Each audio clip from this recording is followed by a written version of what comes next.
Yeah, really excited to do this talk today about two of my favorite subjects, actually, music and GPUs. It's my first time at ADC, and I've seen a couple of talks already, and it's all quite inspiring. And I hope this talk will be as inspiring as the others. So a little bit about myself. If you don't know me, I am technical director of Koala DSP, where we make plugins, do music technology. You might not have heard of our company. That's because we do white label plugin development. So we're not really in the spotlight so much. I'm also affiliated with my own company, Snow Crash, doing hardware engineering, so much more hardware stuff. And just a brief history about myself. When I was still a youngster, I started with video game development, video game music. Did a little bit of music in the demo scene as well for the one or two people in the audience that know that particular scene. I studied computer science, and I kind of dove into the rabbit hole of GPUs and computer graphics pretty quickly, and started building ray tracers, doing physics engines for medical simulations as a daytime job. But eventually I dove a little bit more into hardware and music again, and tried to build my own synthesizers and stuff, and eventually finished my master's degree in electrical engineering. And now, coming to this decade, music technology. So very close to my heart, making plugins, doing hardware, doing algorithms and stuff, DSP. And today doing this talk at ADC for, which I'm very excited. I just want to be clear up front about today's goals. I've seen some other talks and workshops for GPU and audio on this conference. And what I've noticed is they really highlight, let's say, the potential of GPU. And I completely agree with their approach, where the GPU is an underutilized piece of hardware that we have in our computers that we need to use in the audio industry, because it just has this potential. And it's really my goal today to present you with a talk that, if you're not familiar with GPU programming and you're mostly working on the CPU, you get acquainted with some of the aspects in GPU and some of the definitions and words that come with that. And most of all, don't get motivated. Get motivated. And it's not rocket science. It's not. I wouldn't say it's super easy, but it's not impossible to do. And I just want to get that across, hopefully. Yeah, it works. And what's not the goal is also important to highlight. It's not the goal to give you a super optimized, ideal algorithm today, or to do a deep dive into very, very specific intrinsics, because it's not easy enough. I'm just trying to get the point across of how to start doing GPU programming. Also, one other rule is no high-end GPUs. I'm using this, what I call crappy laptop, right? It has the lowest of the low-end GPU. And actually, when preparing this talk, I set out with a mission to find the cheapest NVIDIA GPU I could buy. Found this particular card. If you know anything about streaming multiprocessors, this is really constrained stuff. Apparently, some people also bought this card accidentally, and they gave it some nice nicknames. Worst GPU of the last decade, the DDR4 abomination. But to be fair, for me, it's the perfect card as a baseline, because my point is to make this as broad as possible, right? So if I can get it to work on this and this, then it's probably going to work on a lot of hardware, on a lot of machines anyway. So I really like this card. So it's kind of stolen my heart a little bit. Apart from this laptop.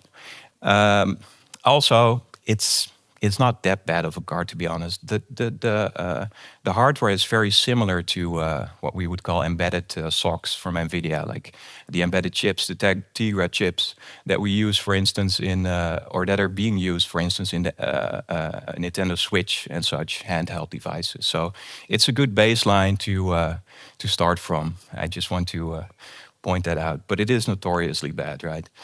And there's a lot of lot to cover here, so I really had to make a choice, cutting stuff down. And yeah, let's hope I made the right choice. But I want to start with telling you I'm presenting an algorithm for GPU wavetable synthesis. And to give a little bit of context, wavetable synthesis is something that was invented somewhere in the 70s or 80s, possibly earlier. And some of you might know the PPG wave, amazing synth used somewhere in the 80s for a lot of soundtracks and such.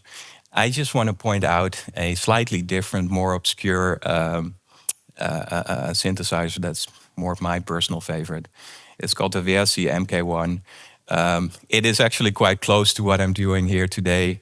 It wasn't using hardware oscillator, it was using software oscillators. It had 22 CPUs at the time. Mind you, this is 40 years ago.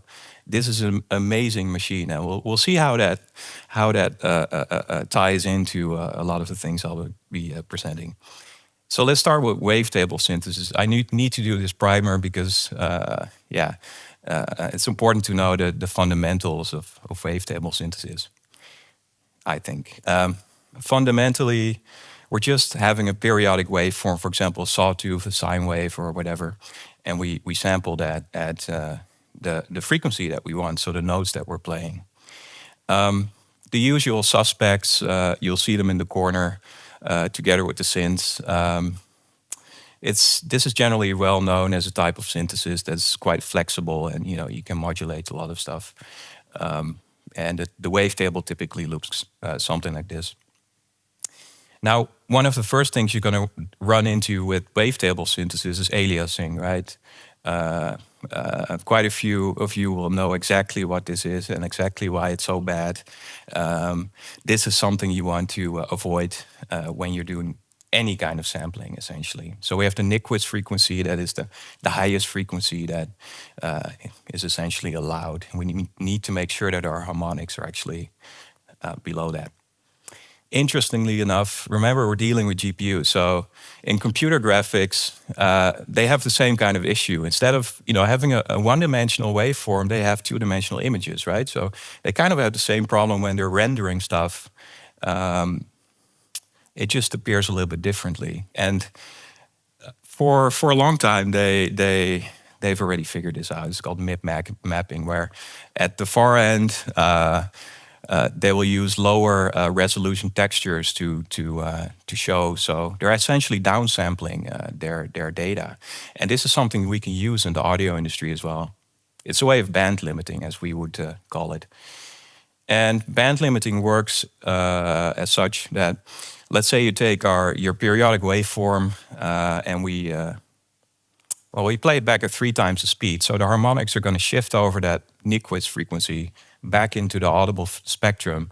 And that's bad, right? But we can kind of calculate which harmonics are going to go over that edge. And we can actually pre-process those wavetables and make sure those harmonics are gone when we pitch them up. So there's nothing to alias back into the spectrum.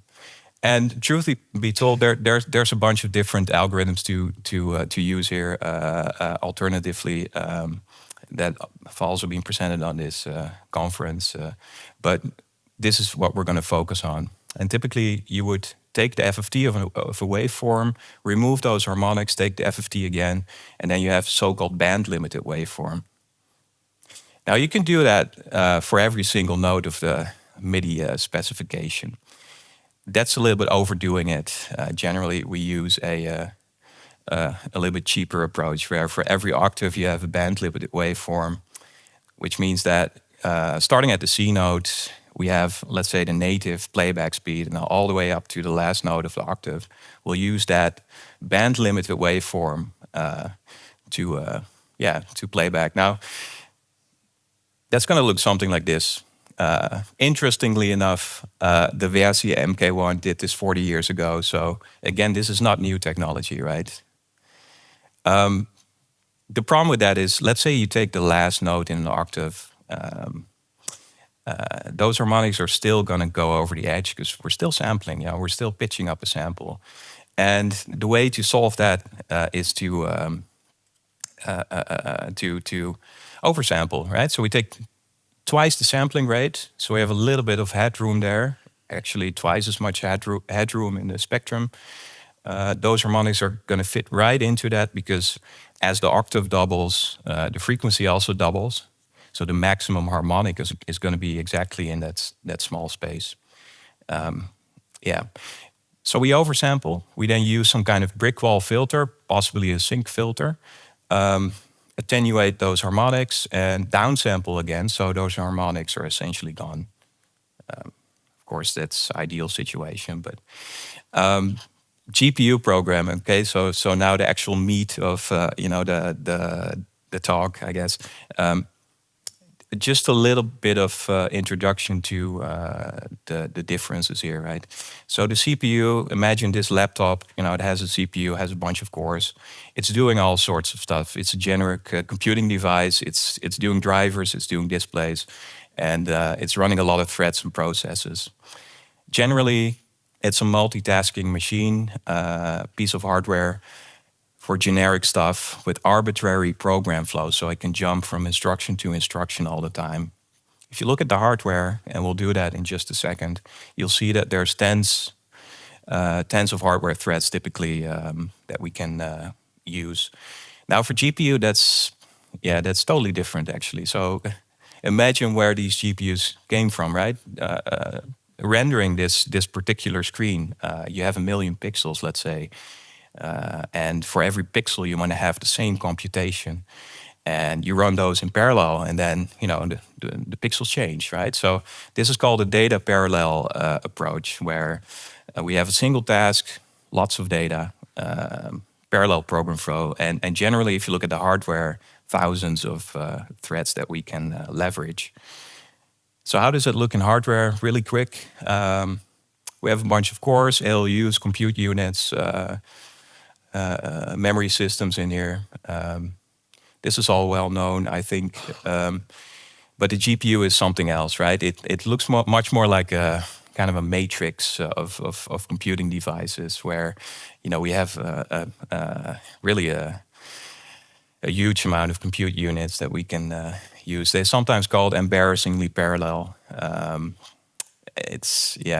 Well, what's also interesting to note is that, again, the MK1, 40 years ago, they're sitting somewhere in between. So I just want to point that out because they were so far ahead of their time. It's just a noteworthy mention here.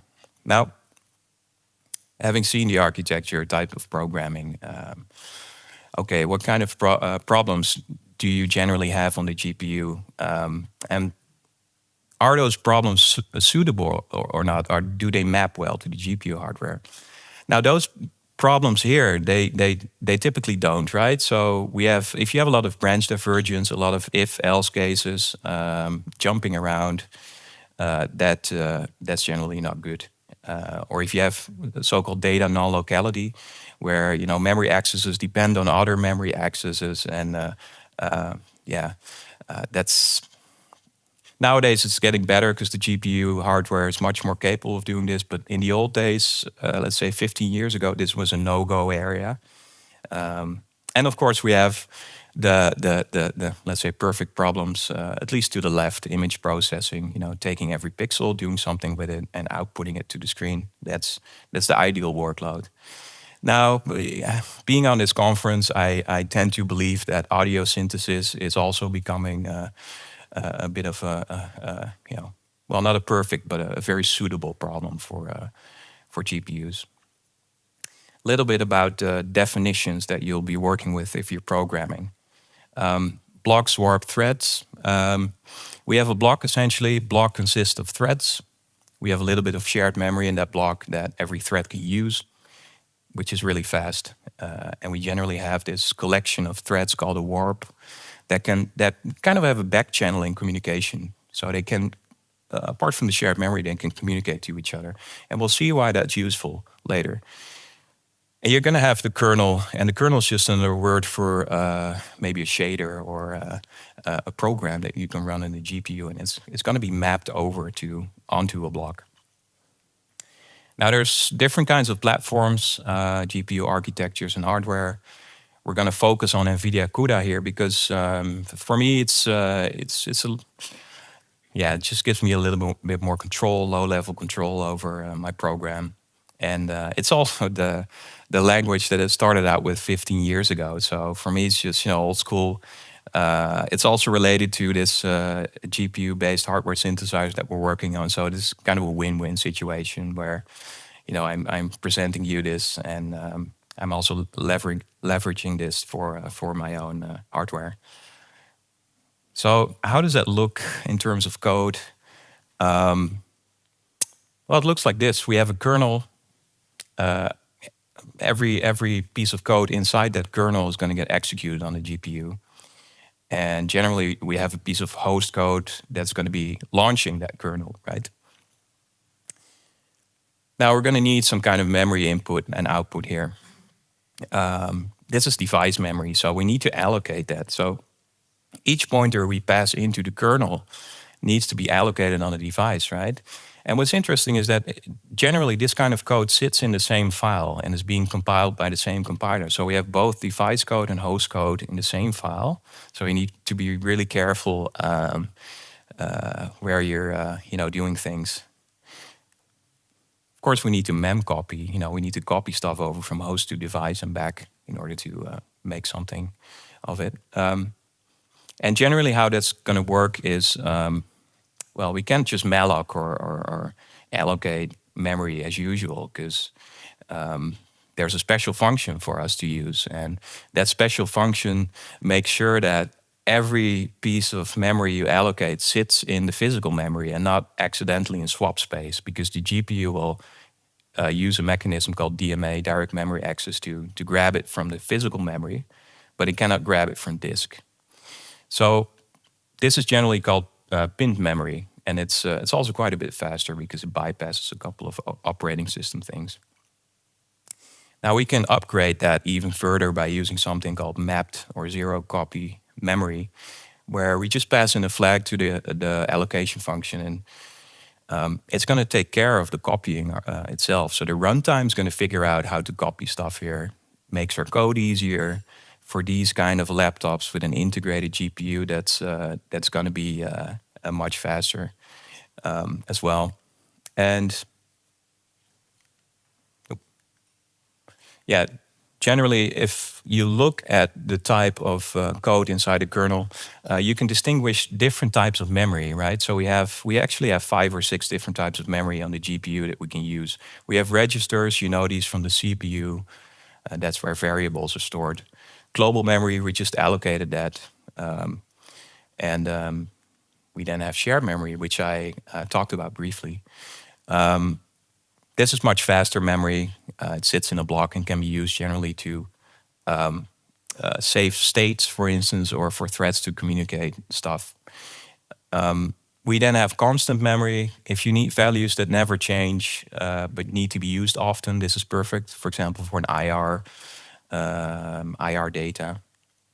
And then last but not least, we have texture memory, which is kind of a variation on global memory, except it has all the 30 years of problem solving in computer graphics, right? Textures are strictly a computer graphics thing. So this gives us a lot of advantages in terms of free interpolation, for instance, 3D arrays and such. And it's going to be much faster because it has these levels of caching, and also pretty suitable for wavetable synthesis, as we'll see. Combining these two, let's start with a typical JUCE flow, right? So we have a process block function, takes a buffer. We're going to have a kernel at some point running on the GPU, and that's going to output some samples, bring it back to the buffer. Now, how do we launch that kernel? There's a couple of options here. First option, persistent kernel. This is just, your app start a kernel, it's going to run forever, and it's just going to wait for data to come in, and it's going to be ready whenever you want it to. This is ideal if you have your own exclusive card, a high-end card. Again, we're working on low end, so this is not for us. The reality is that for these kind of plugins for a broad audience, you'll be working a lot with integrated GPUs. It's going to be rendering, well, this screen. It's going to be rendering videos, doing other stupid transparency effects, for instance. You're going to have to share it. So if you run a persistent kernel, what happens is the operating, either the driver is going to say after a couple of seconds, hey, I'm going to terminate your kernel because I want to render stuff to the screen, or it's just going to blue screen. Essentially, the driver is going to give up and reboot the machine. And that used to be the case for a long time. Again, nowadays, that with preemption and so-called quality of service technology, that's getting much better. But again, we're using old GPUs here. It doesn't really hold for us as much. So we need a different approach, something called what I call a short kernel. I'm sure there's other definitions as well. But it's really simple. We just we have a process block function. We just launch a kernel. That's it. We wait for it. Of course, there's an asynchronous approach where perhaps you would have another thread doing all the stuff, and then have a clever approach. But yeah, needed to make choices here. So let's just wait for the kernel. So that kernel runs once, does its work. And it might get shoved out of the way because it might be rendering stuff for Windows or whatever. That's fine as long as we can keep the computational load of our own kernel small enough, and of course the graphics.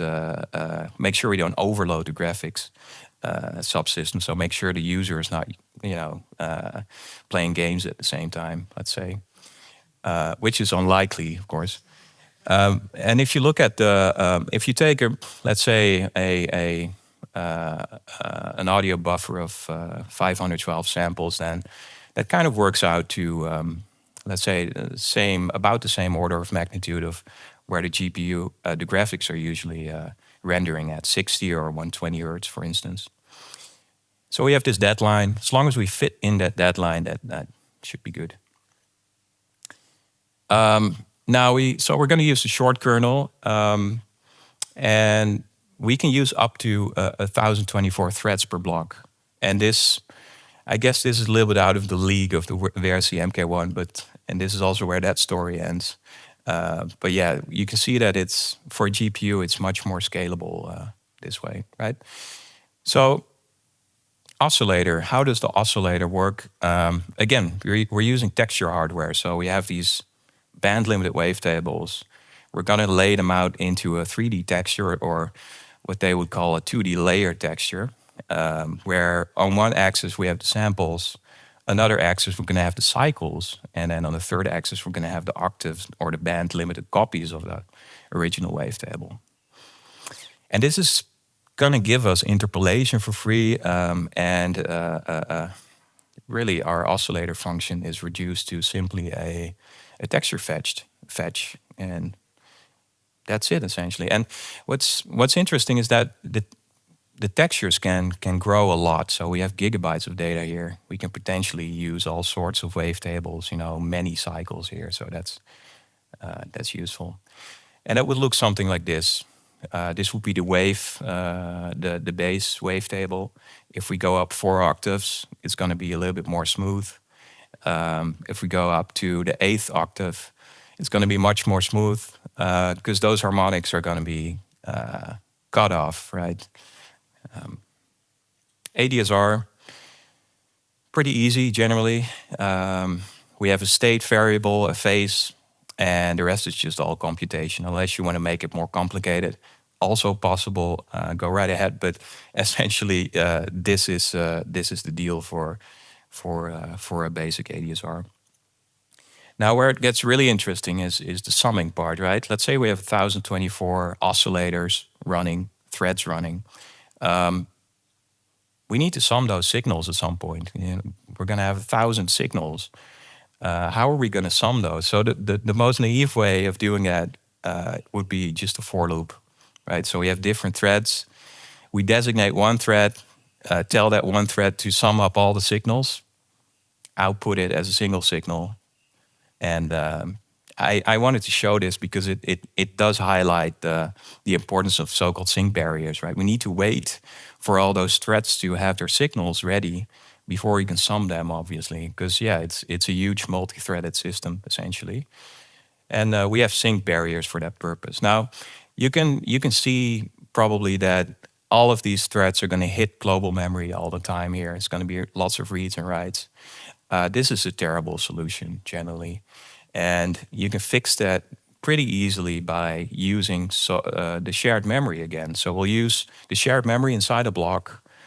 Threads are going to communicate. We will still have that single thread summing all the signals, but this time there's only going to be one global memory write. So that just saves us probably an order of magnitude of performance. But it's still bad actually. There's even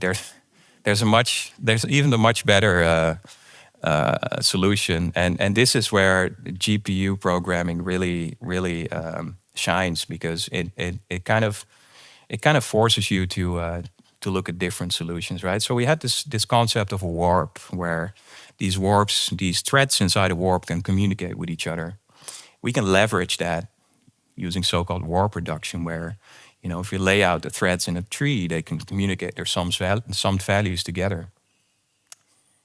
And instead of having a for loop and having a single thread do all that work, we just have all the threads do whatever it takes to do that warp reduction using only a dozen instructions, and then really leveraging the potential of the GPU here. So this is, for me, very exciting to figure out.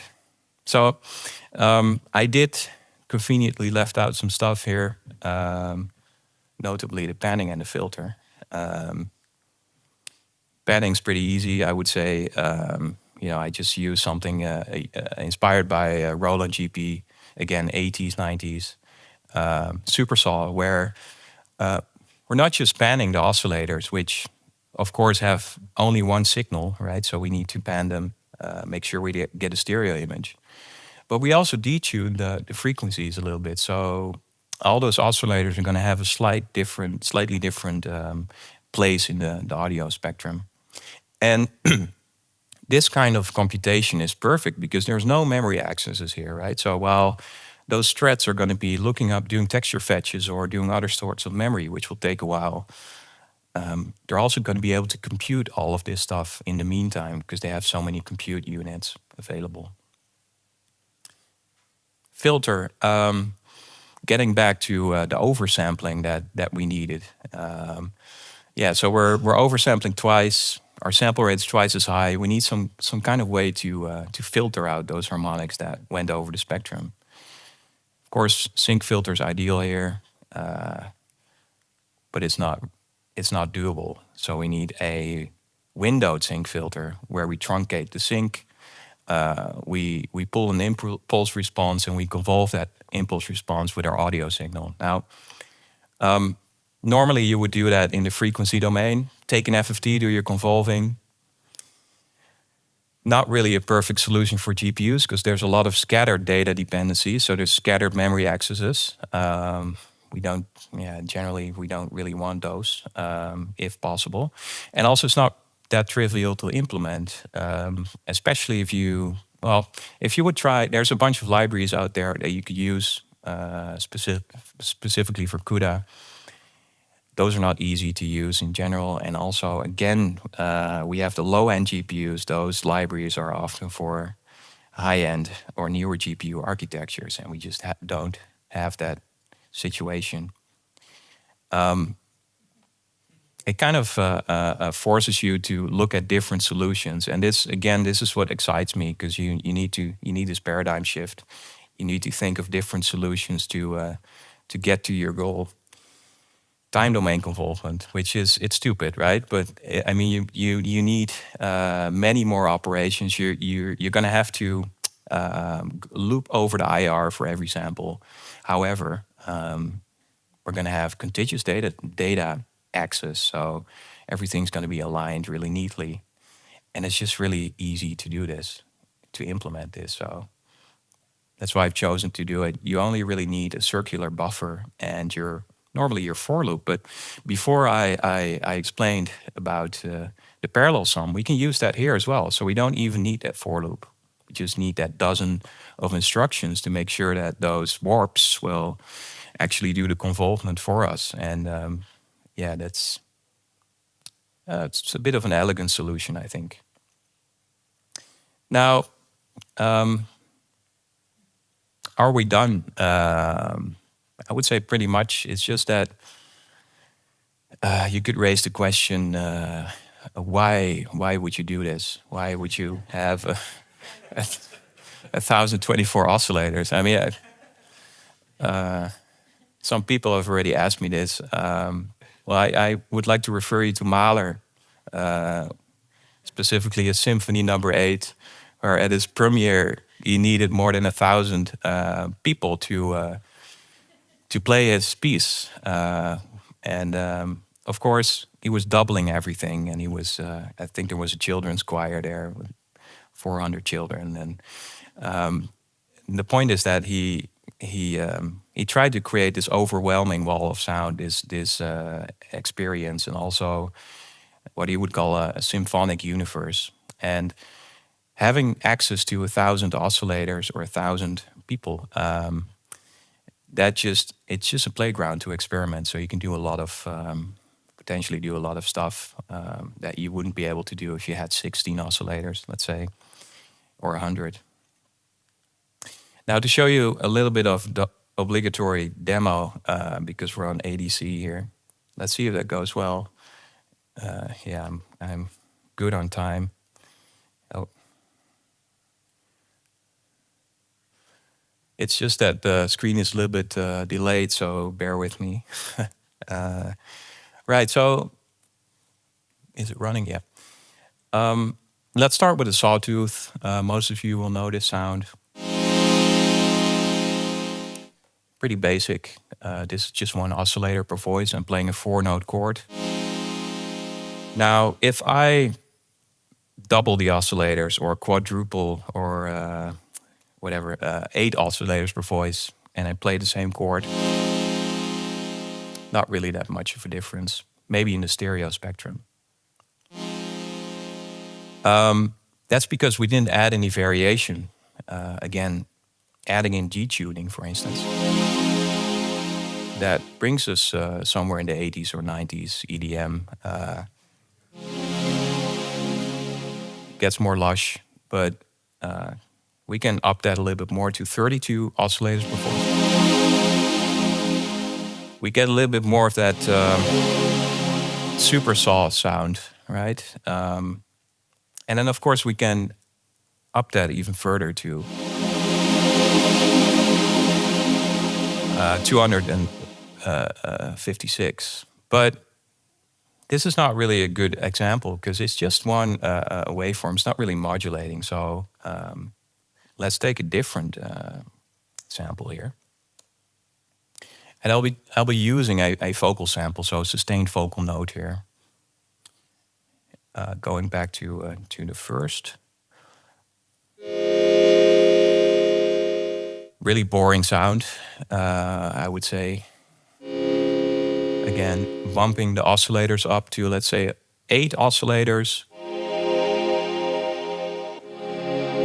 A little bit of detune there. Bumping it up to 32.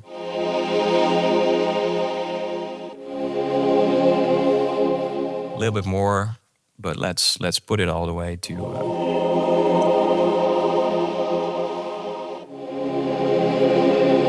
So it's much more of a lush sound. Again, there's 4 wavetables here playing all these oscillators. We could have 1,000 wavetables here if we wanted. I just didn't have the time to prepare all those samples. And just a little bit of information on these wavetables. These, again, don't have the time to show this, but these are essentially just wave files that are being loaded and cut into periodic waveforms, right? So just somebody singing a note 4 times here. All right, going back to the presentation. getting keyboard focus here. Yeah. So what's really important is, as you've noticed at the beginning of that demo, is that we need to, if we have so many oscillators, we need to make sure that everything is randomized, very varied, and drifting about.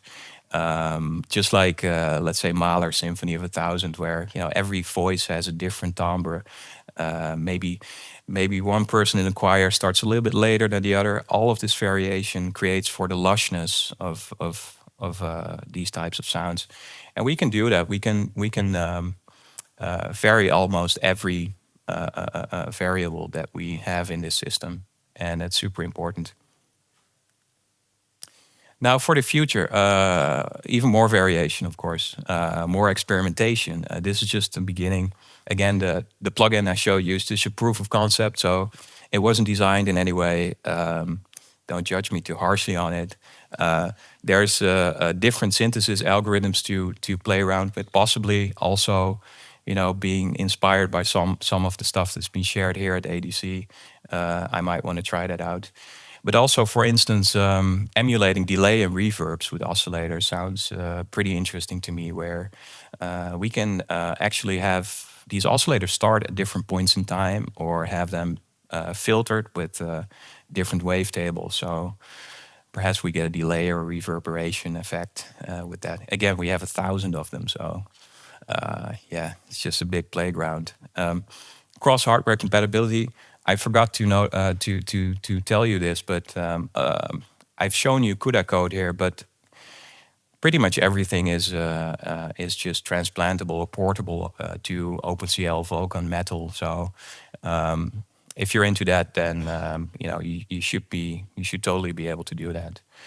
And of course, GPU-based hardware products, which is quite exciting because you have much more low-level control over the algorithm. Suggestions are also very welcome. I appreciate any discussion on this, and that's it. I finished ahead of time, actually. So